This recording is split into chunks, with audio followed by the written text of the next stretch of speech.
లూకా సువార్త 23వ అధ్యాయం 46వ వచనం. యేసుక్రీస్తు సిలువలో పలికినటువంటి చివరి మాటలు ధ్యానించుకున్నాం. అప్పుడు యేసు గొప్ప శబ్దంతో కేక వేసి, తండ్రి, నీ చేతికి నా ఆత్మను అప్పగించుకుంటున్నాను అనెను. యేసుక్రీస్తుల వారు ఆయన శిలువ పైన చివరిగా పలికిన ఈ మాటను బట్టి అప్పగింత అనేటువంటి దేన్ని అప్పగించుకుంటున్నాడంటే తన యొక్క ఆత్మను. ఈ మాట చెప్పడం అనేటువంటిది ఎంత సులువైనటువంటి పని కాదు. ఆయన ఒక బాధ్యత కలిగి వచ్చి జీవించి తండ్రికి చెప్తున్నాడు. ఇట్లా చూస్తే మనం లాజరు ఉంటాడు, ఆయన మరణం తర్వాత దేవదూతలు వచ్చి తీసుకెళ్ళి భూమి మీద బ్రతికిన ప్రతి వ్యక్తి ఈ మాట చెప్పలేదు.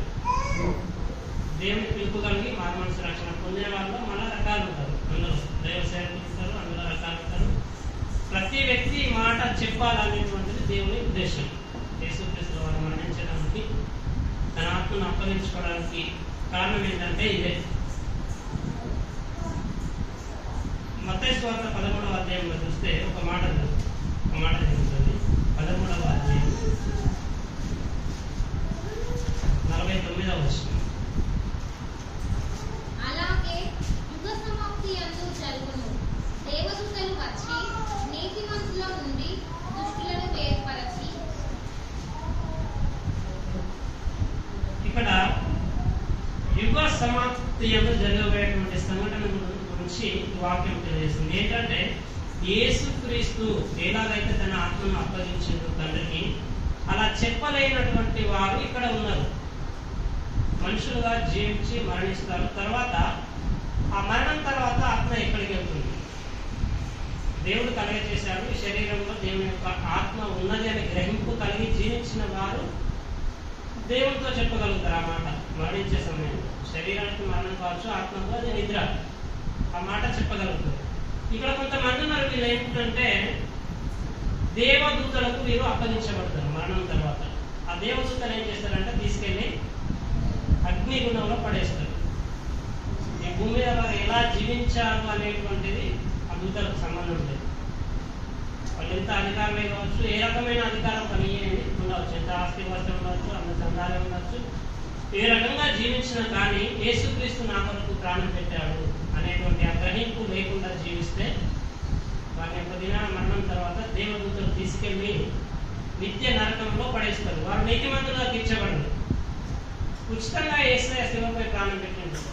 దాన్ని గ్రహించకుండా భూమి మీద ఉన్న ఆయుష్కాలాన్ని ఖతం చేస్తే, నిర్లక్ష్యంగా జీవిస్తే ఇట్లా ఉంటుందని పరిస్థితి దేవుని యొక్క వాక్యం తెలియజేస్తుంది. అలాంటి వారి కొరకు మనం ఇక్కడ ఉన్నాం.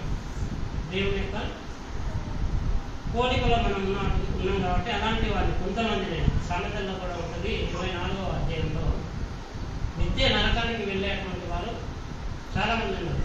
నిత్యం నరకానికి వెళ్తూ ఉంటారు ప్రతిదినం. అలాంటి వారికి యేసుక్రీస్తు వల్ల మనం జీవిస్తూ బాధ్యత కలిగి కొంతమందినైనా అసలు చెప్పాల్సిన బాధ్యత లేదు. యేసుక్రీస్తు నమ్మి మార్మనుకుంది విశ్వాసంగా జీవించిన దైవకాలంలోకి వెళ్తారు. ఎవరికి అప్పగించిన బాధ్యతను బట్టి, శక్తి సామర్థ్యాన్ని బట్టి జీవించిన వారు వారి తలంతులను బట్టి గిఫ్ట్లు పొందుకుంటారు. స్కూల్లో పిల్లలకు గేమ్స్ పెట్టినప్పుడు పొందుకుంటారు. ఎక్కువ గేమ్స్లో పాల్గొని ఎక్కువ ప్రైజులు కొట్టుకునేవారు ఉంటారు. పార్టిసిపేట్ చేసి ఎక్కువ ప్రైజులు కొట్టుకునేవారు ఉంటారు. పరలోకానికి వెళ్ళి ఎక్కువ ఆత్మలను సంపాదించిన మర్యాదని ఆయన సాక్ష్యం చెప్తే ఆయన కిరీటాలు ఇస్తారు. రక్షణ మనం బ్రతుకున్నంత కాలం ఎక్కడ ఉన్నా కానీ మీరైనా నేనైనా ఆయన కొరకు సాక్షిగా జీవించి ఈ మాట చెప్పగలిగే వారంగా ఉండాలి. యేసుప్రభువు వారే, అయ్యా నా ఆత్మను నేను మీకు అప్పగించుకుంటున్నాను. ఎవరి పట్ల వాళ్ళు ఈ భూమి మీద చెప్పలేరు అన్నమాట. ఆయన మరణంలో 2 కోణాలు చూస్తాం మనం. 2 నిమిషాలు క్లోజ్ చేస్తాను.